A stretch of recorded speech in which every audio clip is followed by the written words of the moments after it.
Hello, this is Angelia with today's podcast, Why You Do What You Do, the podcast that talks about human development and psychology to maybe help you figure out a little bit more about why you do what you do. And today we are talking about aging in Japan. We've been talking about aging and, becoming one of the older old. There's old, which they consider between like 60 and 80, and then there's the older old between 80 and 100, and then there's the oldest old, 100 and over. So, a lot of folks, the boomers, and there was a boom, in Japan as well after World War II. They were, getting things built back up, and people had some little hope again and having kids. So, this is also something, that we have in common. Since the late 1940s, as I said, after World War II, Asia has been the most successful region of the world in reducing fertility. And this is because they had a big strain on their resources back then. There were too many people, not enough food, and it became a serious problem. At the same time, higher standards of living, better sanitation, and immunizations programs have extended the adult lifespan. So, same thing as here. The better health care and home care and, cleanliness has led to, longer lives. The result, fewer young people to care for the old. And that's the problem that we're having here. The boomers, that's why they're called the boomers. There's a lot of them.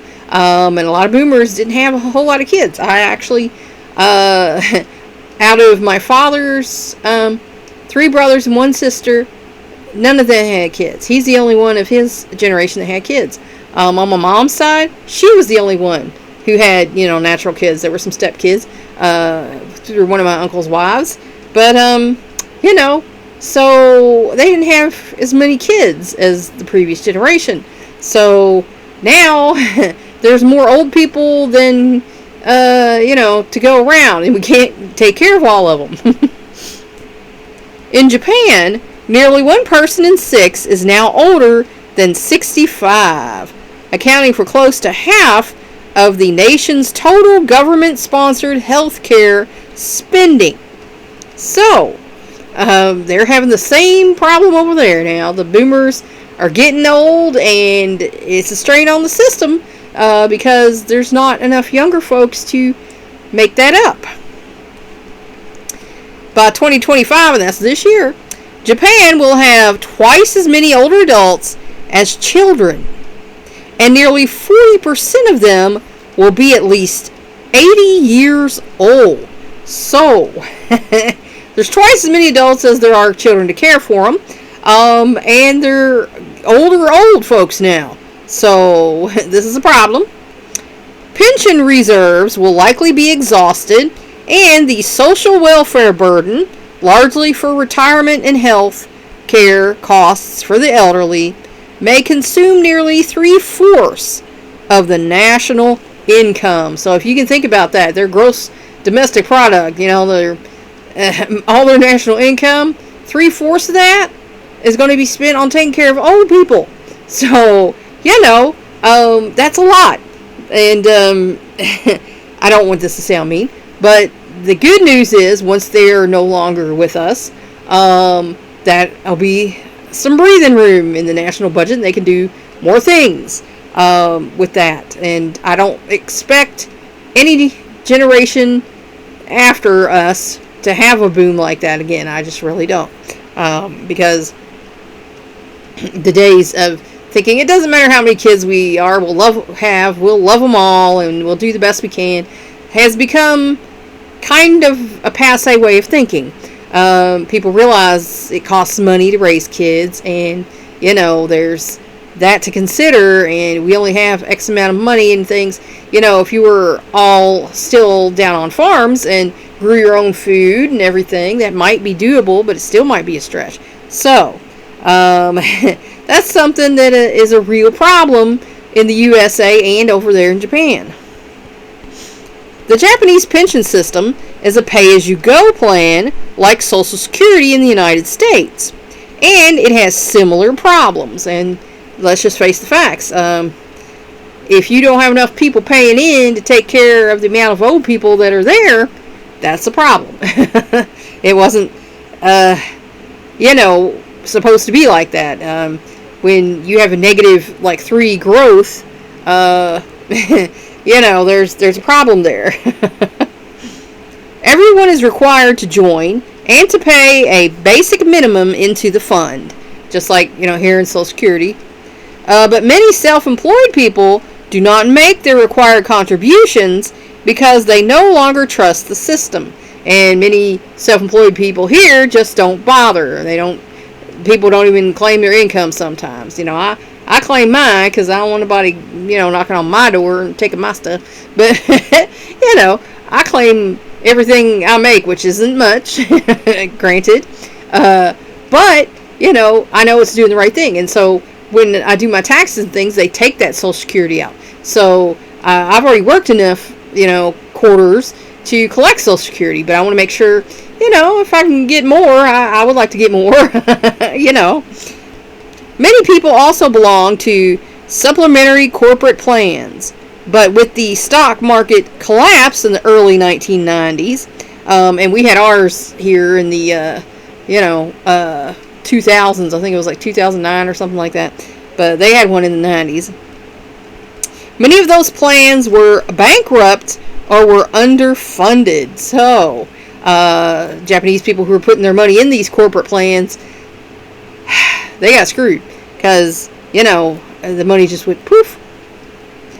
Today's retirees, many of whom joined pension plans late in their working lives, but collect full benefits, because if you had a corporate plan and went bankrupt, then you're going to go ahead and probably put in to the national plan, are doing well. So for now, the folks are collecting their money and they're doing okay.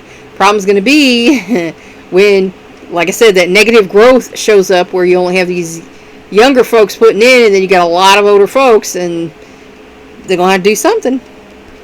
The crunch will come when younger workers, who now are subsidizing the elderly, are ready to retire, because they won't have the same amount of people putting in, and the money's going to be more scarce. As in the United States, the Japanese government plans to gradually raise the retirement age, now 60 in Japan, so they get to retire at 60. That's a little better than I think ours is 67, if you want to collect full benefits, and that's pretty old. There also is talk of cutting benefits by 1/5. And for a lot of people, 1/5 is a big chunk of money. I know 1/5 of our income would hurt us pretty bad. Middle-aged workers worry that they cannot count on adequate pensions when they retire. And that's why you got all these people, saying, do your own investing, come up with your own retirement account. And my kids are doing it. My kids are, investing. They got their, I think one's got a 403B, one's got a 401k. And you're going to need that, because even though you might not end up with enough to take a monthly out, but you might. I have an uncle who's now making more money, retired, than he made working, because he had a previous job. He worked there for 20 years or something, and he's drawing from that monthly on the 401, and he's retired from another job that he had for a long time, and he's drawing monthly on that, for 403, because that was an option. And he's also collecting Social Security. So, he's doing better now than he was when he was working. So, it's a smart move to do a little investing, get an IRA or whatever, and have a little nest egg for when you do retire, because the Social Security might not be there that is able to maintain your lifestyle. Throughout Asia, a large proportion of older people live with their children. But as financial and health status improve, this pattern is less common than it used to be. And that's because, they're getting out and they're making money. We don't have, like I said, most of us don't have the farm lifestyle where everybody lives in one house and you're growing your own food and everybody takes care of everybody. Most people have to go out and work. And when they're out and working and they're making more money and they can't quit, because then they're poor and they can't raise their own kids, much less take care of grandma. So in Japan, only about 55% of the aged lived with relatives in 1995, as compared with more than 80% in 1960, while the proportion who live alone or with spouses only have increased. So, like I say, when the country was a little different, and the money wasn't so necessary, because inflation hits over there like it does over here, they could do that. But like I say, if both people got to work and you got an elderly person that has dementia or can't physically take care of themselves, a lot of people can't afford to take on that monetary responsibility. I know we went through that with our my mother-in-law, and we looked into getting a nurse to stay at her house because she really wanted to stay. And everybody was trying to help her by coming over after work, but that wasn't working out. She was still falling during the day and, letting people in the house and things. So, we looked into it and she can't afford that. But now she can't afford a nice retirement home, and that's where she is. She's safe. She's being taken care of, and that's the important thing. It might not be what she wants, but like I say, she's not really sure what she wants, honestly. There's a lot of confusion. But like I said, she's safe, and she's being taken care of, and she's got someone who comes and visits her every day. So, that was the best option for our situation. My father's still taking care of himself. He needs a little help every now and then. We were talking about optimization and compensation the other day, and there's some things like, he's still pretty good at thinking and everything, but there's still some things physically he's not that great at. So, the other day I had my son run over a nail file, electric nail file. It's for dogs, but you can use it too, because I use it on me, because it gets harder to reach those toes. But I took one over to him because he has a problem. He can't, get his toenails very well anymore. And so he'll wait till they get kind of crazy and then cut them or go to the podiatrist. And so I got him this thing, because we got one for my mother-in-law too, because she had a problem too. And it works really well. So, I gave him one. At first he was like, oh, I'm not going to use that thing and all this. And then we talked about it the other day, and he's like, I'll give it a try. Because, like I said, I use it because my toenails were, starting to split and things like that. And when I cut them, I guess they get a bit more brittle as we get older. But, it's just so much easier to put your little electric file down and, take care of business. And, he was not washing the hair, so, I asked him, could he still? And he's like, of course I can. But he was planning on going and getting it washed at the barbershop. And then he didn't end up going. He says he was just too lazy to go. But, it might be he's too tired and he just doesn't want to tell people that. We don't know.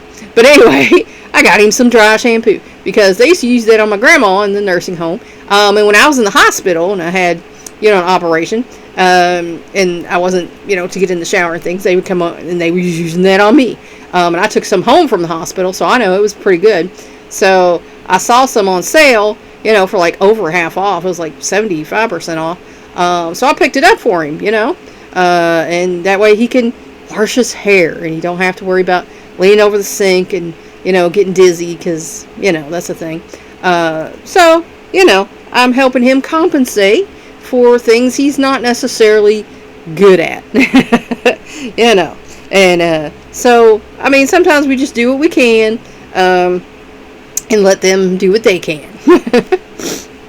Along with the shifting balance between old and young, such trends as urbanization, migration, and a larger proportion of women in the workforce make home care for elderly relatives less feasible. And that's true. A lot of people, have to move, to get a job. There are people who live down in the country where we have our farm, and they've had to move to cities to get a job. I know there's a hotel, that you rent by the week down the road, and a lot of people, come from the counties and, live there for a week and then go back home on the weekend. because, they can't make a living out where they live. And that's a shame, but that's just, the way it is. And again, people move. They move to where the jobs are. If you're working for companies, say, hey, we got to branch out here in this city. We're going to give you a raise, give you a better position if you want to take it. My youngest son's got a few offers like that, but none that are good enough for him to pick up and go. So that's a thing too. People might move away, and then by the time mom and dad gets old, they're all the way out here in this city, and then they're like, oh, well, I can't just, uproot everything and go.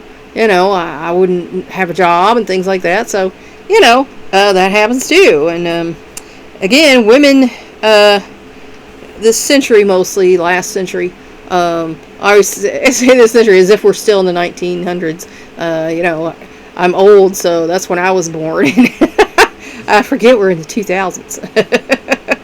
But anyway, basically this, past century is when women started really getting into the workplace. So if you have older parents who were born at the beginning of the century, their grandparents might have taken care of their parents. Their parents might have taken care of their parents. But now we're in a situation where you can't do that because you have to work. So it's something to figure out. It's not easy sometimes. To help the erosion of family care, Japan has made it a legal obligation to care for elderly relatives and has provided tax relief to those who give older relatives financial help. And actually, we're talking about doing that here. We might have actually done it. I know you do get a tax relief if you provide financial help for an older relative. But legally, I believe here, it is your responsibility to make sure that they're taken care of.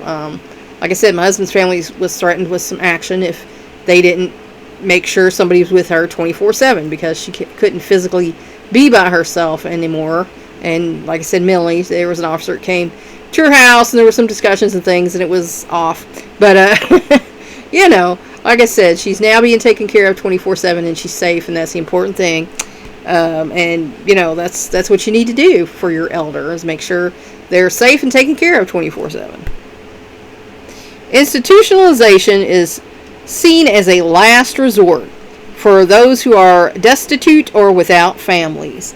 And like I say, my guys did a good job of trying to keep her in her home as long as they could. She's 91 years old, so they did the best they could coming over after work. But like I said, during the day, she started having problems, and so, someone had to be there. But, over there, they still want everybody to take care of their own elders. And like I said, putting them in elder care is looked at as something that's a last resort for people who can't just do it. Oh my! But eventually, Japan's exploding older population will outgrow family-based care. And like I said, if you look at the old Willy Wonka, the 70s one with two grandparents in the bed, the mom's doing all the work and the kid, that's not really realistic anymore. It never really was, honestly.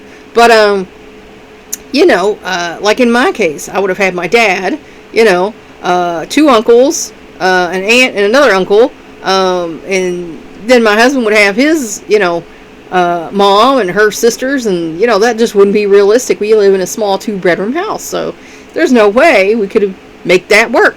So, like I say, you can only do what you can do. And so, if you can't make it work, if you can't take care of them, don't feel bad that you have to find other alternatives, because sometimes you just have to. You have to be living in reality. 6% of the elderly were in residential care in the early to mid 1990s. Such facilities were virtually non-existent in 1960.